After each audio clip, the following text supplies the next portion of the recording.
পারি না মানে রিক্সা চালায় আইফোন কিনা লাইছি, ডেইলি আমার ইনকাম 1500 থেকে 2000 টাকা। আমি তো গরু আর মুরগি ছাড়া ভাতই খাই না। আর জিনিসপত্রের দাম বাড়লে কি ইনকামও তো বাড়ছে।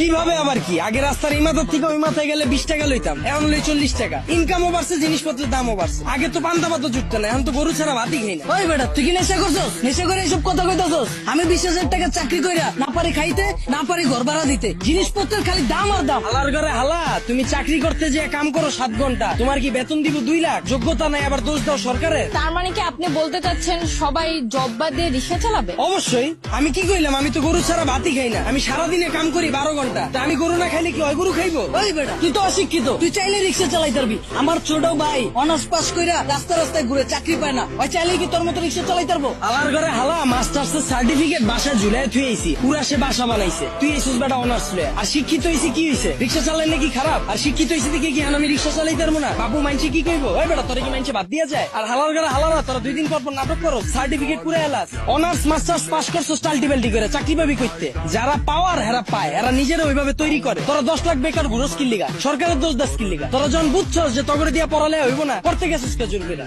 ও বুঝছি, সার্টিফিকেটের লেগা না? বিয়ার সময় যেন কইতে পারো যে আমি গ্রাজুয়েট, আমি ইঞ্জিনিয়ার, আমি শিক্ষিত। বন্ডামি বাদ দিয়া তোর বাইরে রিক্সা লয়ে বেরিতে। তার মানে আপনি কি বলতে চাচ্ছেন, আপনি নিজেও অনার্স মাস্টার্স কমপ্লিট করছেন কিন্তু নিজেকে ওইভাবে তৈরি করতে পারেননি, যার কারণে আপনার জব হয়নি? হ্যাঁ অবশ্যই, মিছা কথা কমুকে। আমি নিজের ওইভাবে তৈরি করিনি, আমি জবও পাইনি, আমি রিক্সা চালাই না শুরু করছি। আর এই যে 10 লাখ বেকার ঘুরতেছে, একটাও কি বুকে হাত দিয়ে কইতে পারবো নিজে সর্বোচ্চ চেষ্টা করছে? আর এই যে 10 লাখ বেকার ঘুরতেছে, একটা বুকে হাত দিয়ে কইতে পারবো নিজে করে ওইভাবে তৈরি করছে, নিজে করে সর্বোচ্চ চেষ্টাটা করছে, তাও চাকরি পায় নাই? সারা রাত খেলছে কাঠ, সারাদিন গার্লফ্রেন্ডের সময় দিছে, ওরা চাকরি পাইবে কইতে? যারা পাওয়ার হেরা পায়। আর গ্রাজুয়েশন কমপ্লিট করছিস ভালো কথা, বইয়ের ব্যবসা কর, উদ্যোক্তা হ, ঝুঁকি ল, 1000 মানুষের লেগে রাস্তা খোল, এসব বন্ডামি বাদ দে। কিন্তু বাংলাদেশের মতো এরকম গরিব দেশে দ্রব্যমূল্যের দাম বাড়াটা কি স্বাভাবিক? ভাই খারাপ, এই দেশ গরিব দেশ কেটা কইছে আপনাদের? এই দেশে 150,000 কোটি টাকার সিগারেটই বিক্রি হয়। বিশ্বের ভিতরে 5 নাম্বার বিড়িখোর বাংলাদেশ। এই দেশে মানুষ 20 কোটি, স্মার্টফোন চালায় 23 কোটি, বাইক চলে 30 লাখ, প্রাইভেট কার চলে 50 লাখ। এই দেশ আমার গরিব হয় কেমনে? ওই বেটা, যারা গরিব ওরা গরিবই আছে, আর যারা বড় লোক ওরা বড় লোকই হইতাছে। এমনি দেশ চললে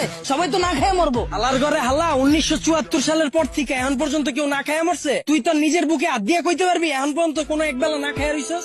হালার ঘরে হালা, 3 বেলা তো ভাত খাসি, লগে আবার বিকালের নাস্তাও মারা। আর যে কস জিনিসপত্রের খালি দাম বাড়তাছে, খামু কেমনে? জিনিসপত্রের দাম বাড়লে খাস কে, কিনস কে? তাহলে কি আপনি বলতে চাচ্ছেন সাধারণ মানুষ না খেয়ে থাকবে? এনে আপনি আবার সাধারণ মানুষ কই পেলেন? এনে তো সবাই অসাধারণ, আমরা সবাই বাংলাদেশি, আমরা সবাই এক। একটা জিনিসের যদি দাম বাড়ে, আমরা যদি এটা খাওয়া বা ব্যবহার করা বন্ধ করে দিই, দেখি ব্যবসায়ীরা কার কাছে বেচে। যখনই আমরা খবর পাই কালকে থেকে পেঁয়াজের কেজি 20 টাকা বেড়ে যাবো, ওই দিনে যাই আমরা দোকানে ভিড় করে লাই। তো দোকানদাররা তো আমরা বুঝেই দিতেছি, পেঁয়াজের কেজি 20 টাকা হোক আর 2 লাখ টাকা হোক, আমরা কিনা খামুই। যেটা মার্কেটে চাহিদা বেশি থাকবে ওটার দাম তো বাড়বেই। আমরা যদি সিদ্ধান্ত লই আমরা খামু না, ব্যবসায়ীরা বেচবো কার কাছে? আর পৃথিবীর যখন জন্ম হয়েছিল তখন কি এত খাওয়ান দাওয়া ছিল? তখন কি এত বার্গার ছিল, পিজা ছিল? তখন কি মুরগির কালাবুনা ছিল? কে মানুষ শাক পাতা খেয়ে বাচ্চা রইছে না? আর সরকারের দোষ দিয়া লাভ কি? আমরা জনগণ নিজেরাই তো চুতিয়া। একটা জিনিসের দাম বাড়লে আমরা ফ্রিজ ভরা শুরু করে দিই, ফ্রিজ ভরা বন্ধ করলে এমনি সবকিছু ঠিক হয়ে যায়।